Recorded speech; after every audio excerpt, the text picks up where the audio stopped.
Welcome to Manage to Engage, the podcast from clearandopen.com. Dedicated to the evolution of you, because businesses grow when people do. Serving leaders, managers, and people who will be, helping you reach excellence in your work and achieve your personal goals at the same time. Sign up for the free course at clearandopen.com. The bigger the problem, the bigger the project, the more it's calling for you to go on a journey, go on an adventure. And so in business is probably the place where it's most missionized. Hi, it's Joseph, and thanks for tuning in to Manage to Engage, the podcast from clearandopen.com.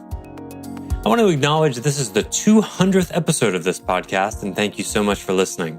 I love hearing from my listeners, so please drop me a line and or leave a review. I'd love to know what you get from it, any requests you have. I'm all ears. I'm also happy that the concept of life as an adventure ended up in the 200 spot, because it's a distinction that has helped me immensely, and I hope it'll help you too. In the last episode, we defined the difference between a mission and an adventure. A mission is like a heist film. There's an objective, a plan, a coordinated execution of the plan, and if the plan is not executed appropriately, the objective cannot be completed. It's total failure. On an adventure, on the other hand, you have a sense of your objective, but you do not need to execute a meticulously crafted plan to accomplish that goal. You either purposely don't make a plan, or you surrender to the adventure not being plannable. Things just sort of arise along the way. So when I approached fixing my lawnmower with a mission perspective, I had certain expectations about how things would go. When those expectations weren't met, there was suddenly a problem. But I created the expectations that birthed the problem that then caused my suffering. And this is how we create our own suffering. We all do this. We crave control and we create unrealistic expectations, and then we get upset when they're not met. When the vast majority of the time, things don't go the way we plan, like ever. Yet we keep approaching tasks with a mission mentality, and we keep suffering as a result. So today, let's try contextualizing life as an adventure. I offer weekly member webcasts, online courses, and mentorship at clearandopen.com because it's my truth that with the right tools, anyone can eliminate the people, money, and time problems holding them back in business. And I share parts of these webcasts and courses on this show because I want to help you too. If you're enjoying the show and learning from it, I'd love your feedback. If you're listening to the show on an Apple device, all you have to do is open up the podcast app, view the full description of this episode, and click the link to leave a rating and review for the show. Thanks so much for listening. Let's start the show.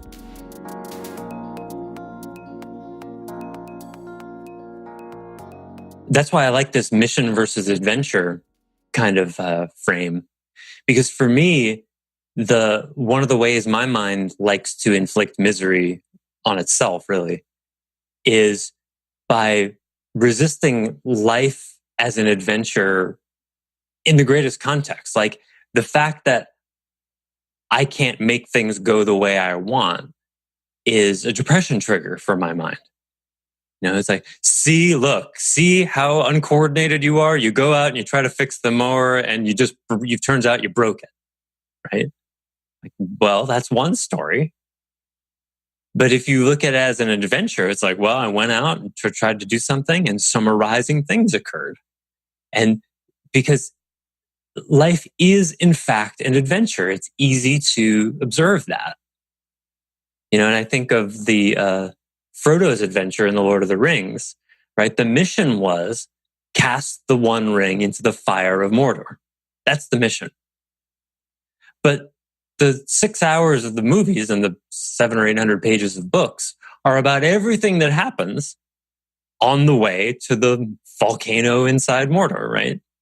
The actual casting of the ring is 30 seconds and quite insignificant in terms of the story.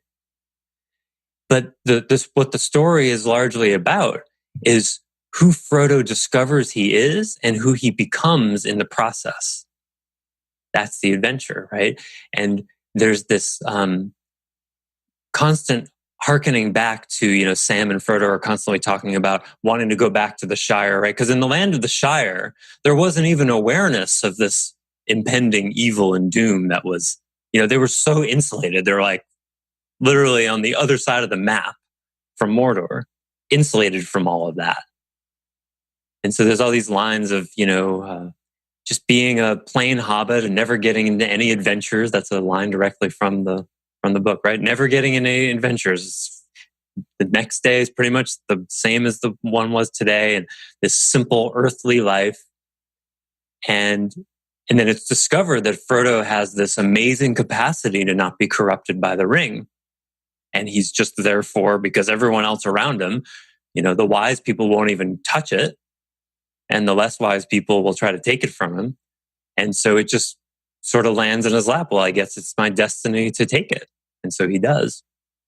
And then that changes him so much that even though through a lot of the middle of the story, there's all this wanting to go back to the earthly pleasures and simplicity of the Shire, what happens in the end? He goes to the undying lands and lives with the elves in this rarefied spiritual realm. If you read the books, you know a little bit more about the undying lands. It's basically the realm of gods. It's a symbol of transcendence. So he goes from the total opposite of earth, and hobbits are the most earthly. Well, maybe you could argue the dwarfs are a little more earthly, but they're kind of too serious, right? Hobbits are the most simple, earthly, dualistic people in that realm. And in the end, he goes to live with the elves in the most, with the most rarefied spiritual people in the most rarefied spiritual place, because that's who he became. And in one way, that's who he always was. Because of who he was, you could argue that Frodo somehow was so unattached to his own ego, you could say, put it in Buddhistic terms, that he was the ring bearer. So he had a state of consciousness like the elves in that way. But the journey showed him that he became someone else in order to fulfill the mission. He didn't know if he had the strength. He didn't know if he had the will. He didn't know if any of it really mattered to him. And he discovers all of this. He faces the ugliness of seeing the golem in himself, his own control, his own grab of the ring. And the journey changes him. And then there's this heartbreaking scene at the end where Sam is like, where's my best friend going? Because they had this fantasy together of they'd go back to the Shire and live happily ever after. But Sam didn't really change in the same way as Frodo on the journey. Did in some ways, but not to the same degree. So they grew apart in a way. So I say all of this because the bigger the problem, the bigger the project, the more it's calling for you to go on a journey, go on an adventure. And so in business is probably the place where it's most missionized, right? Oh, well, you need your people to do what you want them to do. So you need some position agreements. You need an org chart. And those are the missions. Well, okay, your mission is to create an org chart. Your mission is to create a vision. Your mission is to create these job descriptions. And then we think that the mission is the thing. But in fact, the journey is the destination. Because if you bought, and people do, if you bought a bunch of job descriptions from someone else who had a, energy efficiency company, a solar company, a dry cleaning company, a general contractor, whatever, and they said, well, we've been doing it for 30 years and we've sold these job descriptions to hundreds of businesses just like yours, and they are great.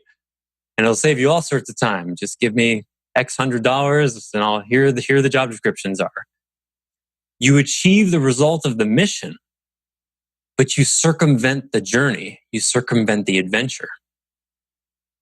And that's why things like this don't work. Because the more important question is whatever that thing you think you need is, the more important question is, why don't you have it already? Why haven't you created it? What's gotten in the way? Have you created versions of it before that didn't work? Why not? What happened along that journey?